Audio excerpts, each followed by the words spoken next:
Hi hello నమస్తే, నేను మీ online Akhil. Friends, ప్రస్తుతానికి రాష్ట్రం మొత్తం మీద కూడా నడుస్తుంది ఏంటంటే తల్లికి వందనం అనే స్కీమ్. ఈ స్కీమ్ గురించి ఇప్పుడు మనం ప్రతిదీ కూడా చూద్దాం.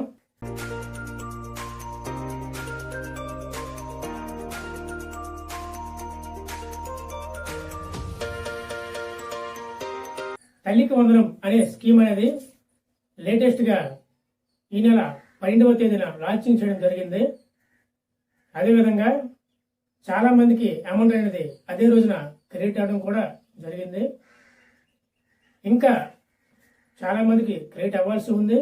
అదేవిధంగా కొంతమంది ఎలిజిబుల్ లిస్టులో కూడా పేర్లు అనేవి రావడం జరిగింది.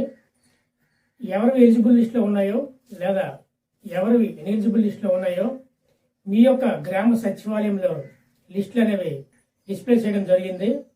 మీరు వెళ్ళి చూడవచ్చు. సో ఫ్రెండ్స్, ఇప్పుడు మనం ఒక్కొక్కటిగా అంటే ఈ తల్లికి వందనం అనే స్కీమ్ ఏదైతే ఉందో అమౌంట్ క్రెడిట్ అయినట్లయితే ఓకే, నో ప్రాబ్లం. క్రెడిట్ అవ్వని వారి గురించి ఈ వీడియోలో క్లుప్తంగా తెలుసుకుందాం.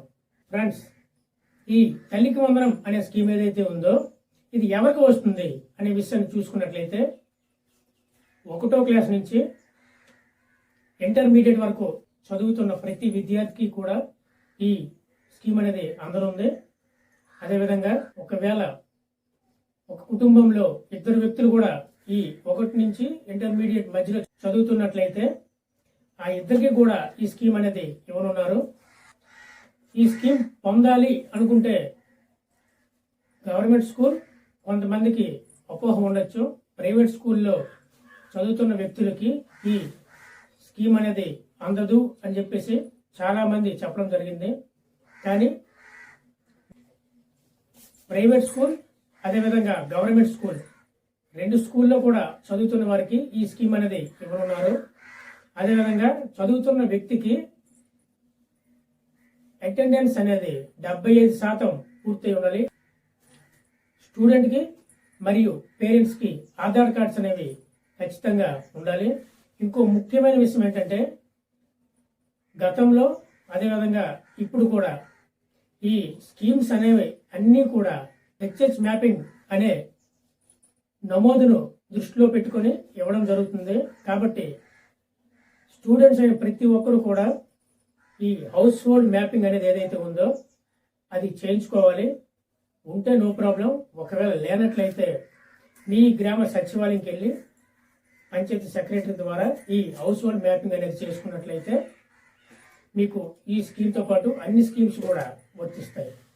ఫ్రెండ్స్, ఎలిజిబుల్ లిస్ట్లో ఉంటే కొంతమంది డబ్బులు పడ్డాయి, అదేవిధంగా ఇంకా కొంతమందికి అమౌంట్ అనేది క్రెడిట్ అవ్వడం జరగలేదు. అటువంటి వారు ఎవరూ కూడా ఆధారపడాల్సిన అవసరం లేదు. సో మీది ఎలాగో ఎలిజిబుల్ లిస్టులో ఉంది కానుందున ఖచ్చితంగా మీకు అమౌంట్ అనేది క్రెడిట్ అవ్వడం జరుగుతుంది. కానీ మీరు చేయవలసిందల్లా ఏంటంటే మీ ఎన్పిసిఐ లింక్ అనేది ఏదైతే ఉందో అది యాక్టివ్లో ఉందో లేదా ఇన్యాక్టివ్లో ఉందో చూసుకోవాలి. యాక్టివ్లో ఉంటే నో ప్రాబ్లం, మీకు అమౌంట్ అనేది క్రెడిట్ అవ్వడం జరుగుతుంది.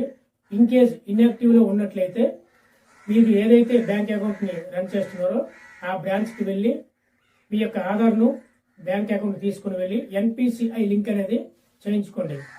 లేదా ఈ ఎన్పిసిఐ లింక్ అనేది ఏ విధంగా చేసుకోవాలి, ఏమేమి ఉండాలి, ఏ విధంగా దాని యొక్క స్టేటస్ మీరే మీ మొబైల్లోనే ఏ విధంగా చెక్ చేసుకోవాలి అనేది నేను గతంలో వీడియో చేయడం జరిగింది. ఆ వీడియోని నేను డిస్క్రిప్షన్లో లింక్ ఇవ్వడం జరుగుతుంది. అదేవిధంగా ఎండ్ స్క్రీన్లో కూడా ఇవ్వడం జరుగుతుంది, తద్వారా చూడగలరు. ఇప్పుడు ఫ్రెండ్స్, ఒకవేళ మీ పేరు ఇనెలిజిబుల్లో ఉన్నట్లయితే ఏం చేయాలి, అసలు ఎందుకు అందులో వచ్చింది అనే దాని గురించి కూడా ఇప్పుడు వివరించడం జరుగుతుంది, చూడగలరు. ఈ గవర్నమెంట్ స్కీమ్స్ అనేవి 6 స్టెప్ ఫౌండేషన్ మీద నడుస్తుంది ఫ్రెండ్స్. అందులో మొదటిది, గ్రామాల్లో అయితే 10,000కి మించి శాలరీ ఉండకూడదు, పట్టణాల్లో అయితే 12,000కి మించి ఉండకూడదు. ఒకవేళ మీ కుటుంబంలో ఎవరైనా రైస్ కార్డులో ఉన్నవారు ఎవరైనా ఈ గవర్నమెంట్ జాబ్ అయి ఉండి 10,000 కానీ గ్రామాల్లో అయితే 10,000, పట్టణాల్లో అయితే 12,000 మించి ఎవరికైనా శాలరీ పడుతున్నట్లయితే అటువంటి వారు దీనికి అనర్హులు. నెంబర్ 2, లబ్ధిదారుల యొక్క కుటుంబంలో ఎవరైనా 3 ఎకరాలు మించి పల్లము భూమి అనేది ఉండకూడదు. ఇన్ కేసు ఉన్నట్లయితే మీరు అనేవారు అనర్హులు అని చెప్పవచ్చు. ఒకవేళ మీకు ల్యాండ్ ఉండకుండా రిమార్క్లో ఈ విధంగా వచ్చినట్లయితే మీరు అప్పుడు ఏం చేయాలి? వెంటనే మీ ఆధార్ కార్డ్ మరియు మీకు ఎంతో కొంత ల్యాండ్ ఉంటుంది కాబట్టి దాని యొక్క 1B మీ సచివాలయంలో ప్రింట్ తీయించుకొని, లేదా సచివాలయంలో కానీ మీ సేవలో కానీ మీ యొక్క 1Bని ప్రింట్ తీయించుకొని, ఆ ప్రింట్ మరియు మీ ఆధార్ కార్డును పట్టుకొని మీ గ్రామంలో ఉన్న మండల ఆఫీస్, MRO ఆఫీస్, మండల రెవెన్యూ ఆఫీస్ దగ్గరికి వెళ్ళినట్లయితే వాళ్ళు దాన్ని సరిచేసి, ఒకవేళ మీకు ల్యాండ్ లేనట్లయితే ఆన్లైన్ నుంచి దాన్ని తీయడం జరుగుతుంది. తద్వారా మీరు మళ్ళీ మీ సచివాలయంలోకి వచ్చి మీ యొక్క వెల్ఫేర్ అసిస్టెంట్ ఎవరైతే ఉన్నారో వారి దగ్గరికి వెళ్ళి వారు రాసిచ్చిన లెటర్ను కానీ లేదా ఆ 1Bలో ఉన్న ల్యాండ్ కానీ చూపించి గ్రీవెన్స్ రైట్ చేసినట్లయితే మీ యొక్క తల్లికి వందనం అమౌంట్ అనేది తదుపరి రోజుల్లో క్రియేట్ అవ్వడం జరుగుతుంది. నెంబర్ 3, సగటు లబ్ధిదారుని యొక్క విద్యుత్ వినియోగం అనేది 300 యూనిట్ల కన్నా ఎక్కువగా ఉన్నందున ఫ్రెండ్స్ ఈ సమస్యను ప్రస్తుతం చాలా మంది వరకు సఫర్ అవుతున్నారు. ఫ్రెండ్స్, మీరు చేయాల్సిందల్లా ఏంటంటే, ఒకవేళ మీరు విద్యుత్తును కనుక 300 యూనిట్ల కన్నా ఎక్కువ రన్ చేసినట్లయితే ఖచ్చితంగా మీకు అమౌంట్ అనేది క్రియేట్ అవ్వడం జరగదు. ఇన్ కేస్ అలా కాకుండా పొరపాటున మీకు 300 యూనిట్ల కన్నా ఎక్కువ ఉన్నందున మీకు ఈ తల్లికి వందనం అనే అమౌంట్ క్రెడిట్ అవ్వలేదు అని రిమార్క్ వచ్చినట్లయితే మీరు మీ యొక్క ఆధార్ కార్డ్ మరియు మీ యొక్క ఎలక్ట్రిసిటీ బిల్ అనేది పట్టుకొని మీ దగ్గరలో ఉన్న సబ్ స్టేషన్కి వెళ్ళినట్లయితే సర్వీస్ నెంబర్ ద్వారా చెక్ చేసి మీకు ఒకవేళ నిజంగా వచ్చినట్లయితే మీకు చూపించడం జరుగుతుంది. ఇన్ కేస్ తక్కువగా ఉన్నట్లయితే వారి యొక్క ఈ వ్యక్తికి 300 యూనిట్ల కన్నా ఎక్కువ రాలేదు అని చెప్పి మీకు ఒక లెటర్ అనేది ఇవ్వడం జరుగుతుంది. దాన్ని తీసుకుని వచ్చి మీ సచివాలయంలో ఉన్న వెల్ఫేర్ అసిస్టెంట్ గారికి ఇచ్చినట్లయితే దాన్ని అప్లోడ్ చేసి గ్రీవెన్స్ రైట్ చేయడం జరుగుతుంది. తద్వారా మీరు మీ తల్లికి వందనం అనే స్కీమ్ను ఫ్యూచర్లో పొందగలుగుతారు. నెంబర్ 4, కుటుంబంలో ఇన్కమ్ ట్యాక్స్ ఎవరైనా పే చేస్తున్నట్లయితే వారికి కూడా ఈ స్కీమ్ అనేది వర్తించడం జరగదు. ఇదే కాదు, ఫ్యూచర్లో వచ్చిన ఏ స్కీమ్ అయినా, గతంలో ఇచ్చిన ఏ స్కీమ్ అయినా దీనికి వర్తించడం అనేది జరగదు. ఇన్ కేస్ మీకు నిజంగా ఇన్కమ్ ట్యాక్స్ పే చేయకుండా చేస్తున్నారు అని వచ్చినట్లయితే సంబంధిత ఆఫీస్కి వెళ్ళి మీ నుంచి ఏమైనా లెటర్ తీసుకుని వచ్చినట్లయితే లేదా తెలియపరిచినట్లయితే మీరు మీ పేరు అనేది తీసివేయడం జరుగుతుంది. తద్వారా ఈ స్కీమ్ని పొందగలుగుతారు. ఇంకా నెంబర్ 5, కుటుంబంలో 4-వీలర్ ఉన్నందున ఈ స్కీమ్కి చాలా మంది ఇనెలిజిబుల్ అని రావడం జరిగింది.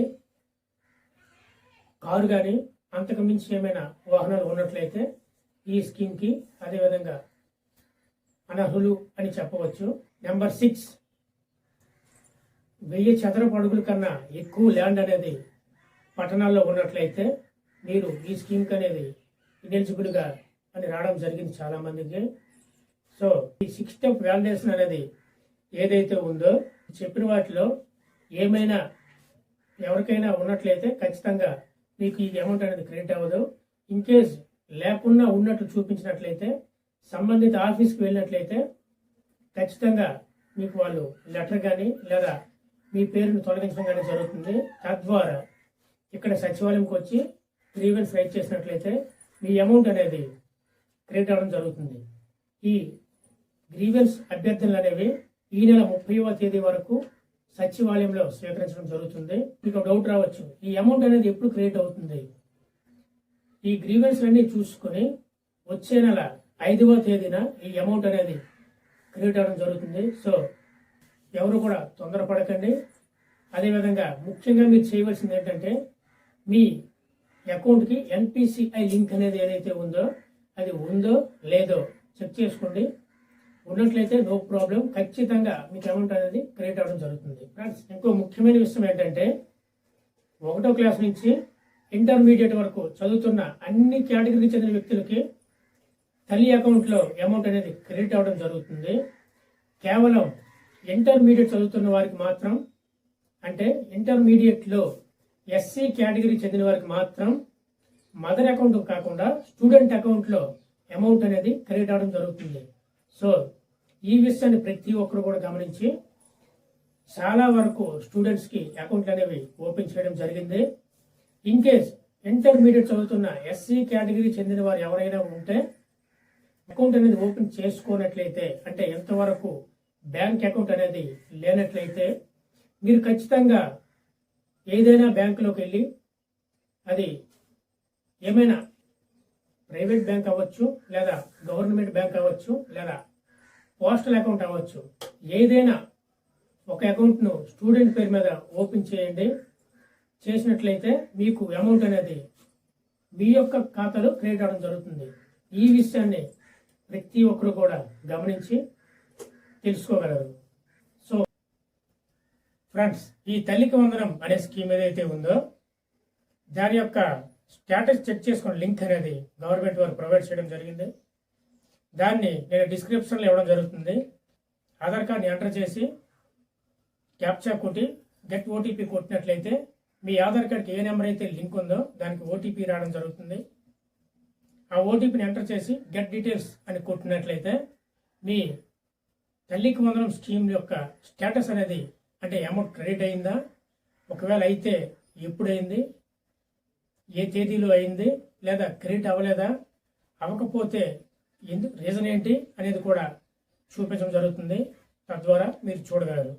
ఫ్రెండ్స్, ఇది నేటి వీడియో తల్లికి వందనం అనే స్కీమ్ గురించి. ఇంకా ఏమైనా మీకు సందేహాలు ఉన్నట్లయితే కామెంట్ బాక్స్లో తెలియజేసినట్లయితే మీకు రిప్లై ఇవ్వడం జరుగుతుంది. Thank you for watching. జై హింద్.